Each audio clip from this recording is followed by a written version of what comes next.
tip nak bagi pan stainless steel ni tak melekat? Senang je, jom kita try. Memang ramai pakai ni melekat. Cik Nom ada ajar tip dia. Mula-mula letak atas ni, buka api, lepas tu bagi dia betul-betul panas. Macam mana nak tahu dia dah betul-betul panas? Korang renjis air, nampak dia jadi macam bola-bola guli tu. Bila jadi macam bola-bola guli macam ni, maknanya dah betul-betul panas. Bila dah macam ni, kau buang air, baru boleh letak minyak sikit. Kalau letak minyak, kita cuba goreng telur. Tengok melekat ke tak melekat. Bismillah.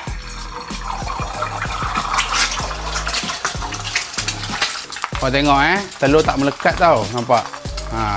Ke kiri ke kanan godek-godek tak melekat langsung Jadi macam periuk non-stick. Padahal ni stainless steel. Bila telur tak melekat, cantiklah kejadian dia. Nampak? Tak melekat.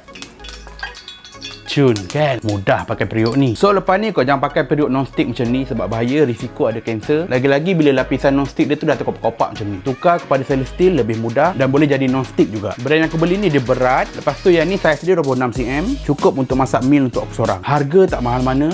Kau check di bawah tu.